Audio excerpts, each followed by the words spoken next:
I asked both candidates to pick anywhere in Wisconsin that is important to them to meet for our interview.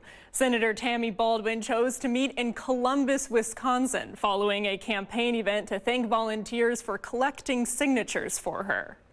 What are your biggest priorities for this election? You know, I'm still hearing a lot about pocketbook issues and the high cost of things. And I'm actually working on all of those fronts to bring down costs.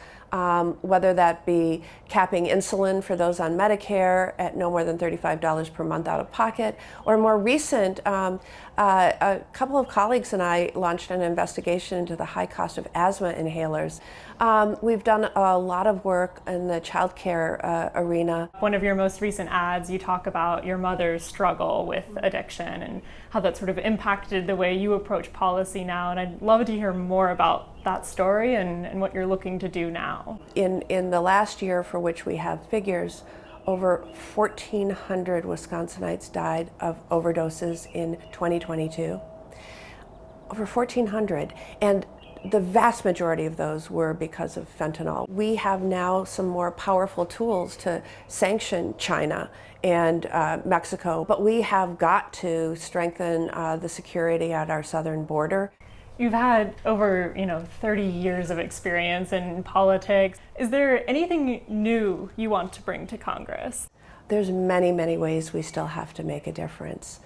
And I am proud to be the lead author of the Women's Health Protection Act, which would codify Roe versus Wade. Your competitor, Republican Eric Hovde, has recently been running ads saying you tend to vote with President Biden, about 95.5% of the time.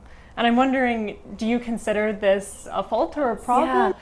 So I consider my job to be voting for the people of Wisconsin. Do you think that voting with Biden consistently is voting for the people of Wisconsin? Yes, I absolutely think what I'm doing is casting votes that make huge differences in the lives of Wisconsinites. Is there anything else you would want Wisconsinites watching at home to know about you or your race that you're running?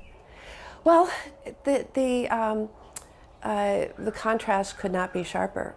I mean, Eric Hovde owns a $2.8 billion bank. He has a residence in Laguna Beach. He has enough presence in California that he was named among the most influential business people in Orange County 3 years in a row. We don't have an Orange County, Wisconsin, right? What would you like to say to Eric Hovde if you had the chance? I think I would, more than a question, a challenge to, spend some time in Wisconsin. Listen to those people.